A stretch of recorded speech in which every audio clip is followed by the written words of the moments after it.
Morning बच्चों। आज हम लोग अपनी हिंदी व्याकरण में अनुच्छेद कैसे लिखा जाता है इसके बारे में जानेंगे।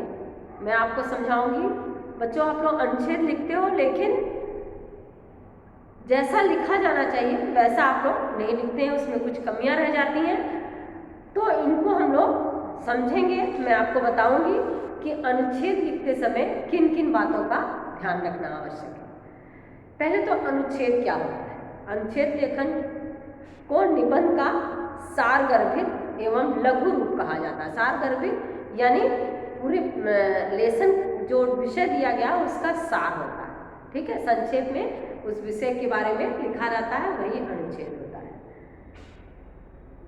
निबंध में प्रस्तावना होती है, फिर विषय पे लिखते हैं, फिर उपसंहार होता है, लेकिन अनुच्छेद में ये सब नहीं होता है। वो विषय से संबंधित अपनी बातों को लिखा जाता है, व्यवस्थित ढंग से और प्रभावशाली ढंग से उसको प्रस्तुत किया जाता है। अनुच्छेद का अर्थ परस्पर संबद्ध वाक्यों का समूह जिसमें किसी बड़े विषय का एक उपविभाग स्वतंत्र रूप से दिया गया हो, किसी भी विषय पर अपने विचार को क्रमबद्ध तरीके से प्रस्तुत किया गया हो, वही अनुच्छेद कहलाता है। किसी भी विषय पर अपने विचार को क्रमबद्ध तरीके से यानी सिस्टमेटिक कि यहाँ इसके ये पंक्तियाँ लिखा गया है, इस पंक्ति के बाद ये बात लिखी जाएगी, तो क्रमबद्ध तरीके से जो प्रस्तुत किया जाता है उसे ही हम अनुच्छेद लेखन कहते हैं। अनुच्छेद लेखन से संबंधित कुछ महत्वपूर्ण बातें जो आपको ध्यान देने योग्य हैं।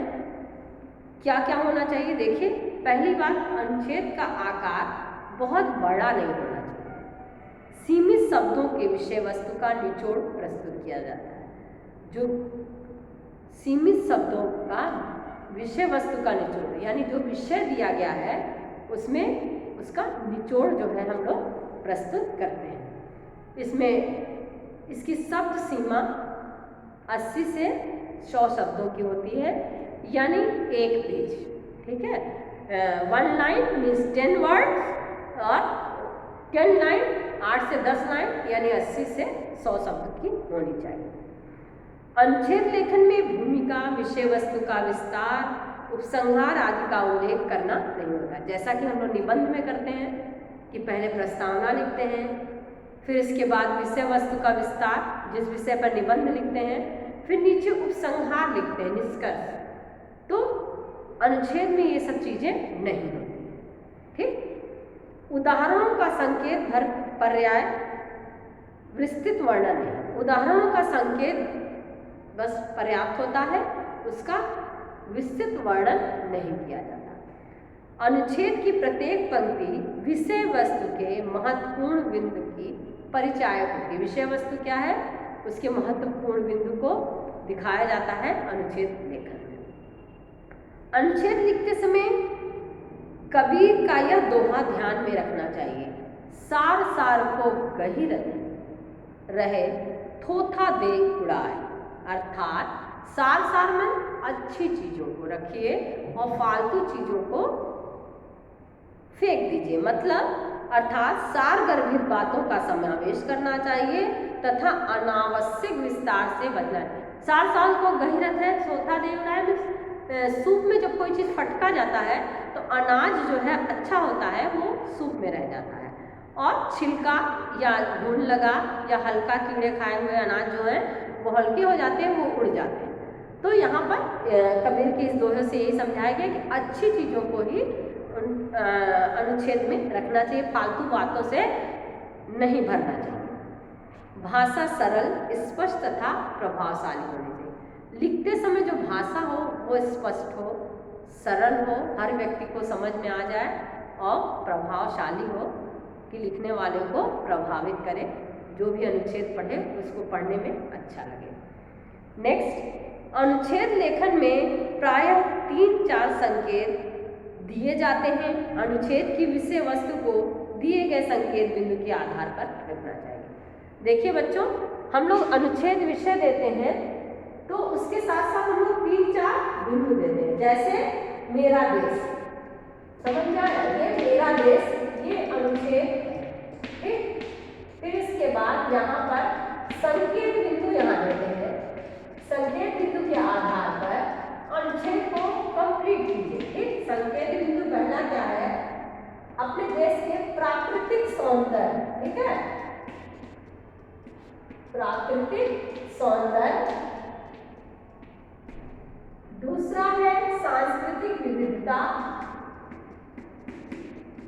सांस्कृतिक विविधता।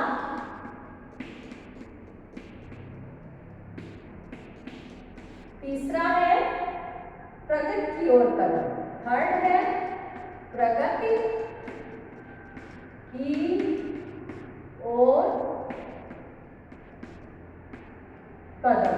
ठीक है, प्रगति की ओर कदम। तो यहां पर ये देखिए, ये 3 संकेत बिंदु हैं कि मेरा देश है, इसका पहला है प्राकृतिक सौंदर्य। तो पहला विषय वस्तु प्राकृतिक सौंदर्य है, तो ऐसा नहीं है कि आप पॉइंट डालेंगे यहाँ पर प्राकृतिक सौंदर्य और लिखेंगे, ऐसा नहीं करना है।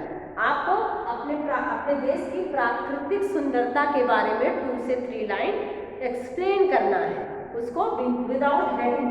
ठीक है, कि हमारे देश की खूबसूरती, नदियाँ, पहाड़, पर्वत, ये जो कुछ है उसके बारे में एक्सप्लेन करना है।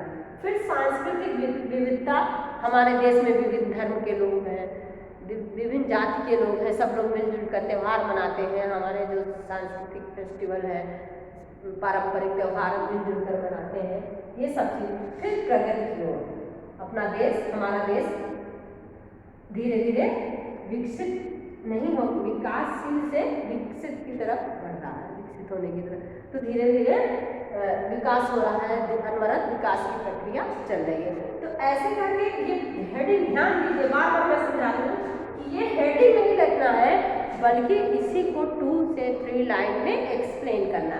अगर 3 पॉइंट है संकेत बिंदु, तो ईच पॉइंट 3 लाइन में एक्सप्लेन करेंगे तो 9 लाइन का अनुच्छेद होगा। तो इस प्रकार जो है आप अनुच्छेद लेखन को लिखेंगे। क्लियर? नेक्स्ट है, देखिए अनुच्छेद के प्रकार।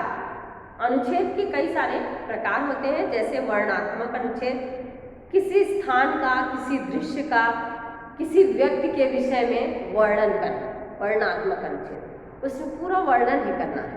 ठीक, टॉपिक से, विषय से समझ में आ जाता है। विचारात्मक अनुच्छेद, इसमें दिए गए विषय पर अपने विचार व्यक्त करना है। ठीक है, तो उसको विचारात्मक। राष्ट्रीय महत्व के अनुच्छेद, राष्ट्र प्रेम और राष्ट्रीय प्रतीकों के विषय में अनुच्छेद, हमारे जो सिंबल हैं उनके बारे में अनुच्छेद। विद्यार्थी व शिक्षा एवं खेल संबंधित, विद्यार्थी के संबंधित अनुच्छेद, शिक्षा, खेल के विषय में अनुच्छेद, वो अनुच्छेद होता है। तो विभिन्न विषय से संबंधित अनुच्छेद होते हैं। अनुच्छेद लिखने का तरीका मैंने आपको, अनुच्छेद लिखते समय किन किन बातों का ध्यान देना चाहिए और किस प्रकार अनुच्छेद को एक्सप्लेन करना चाहिए, मैंने आपको बता दिया।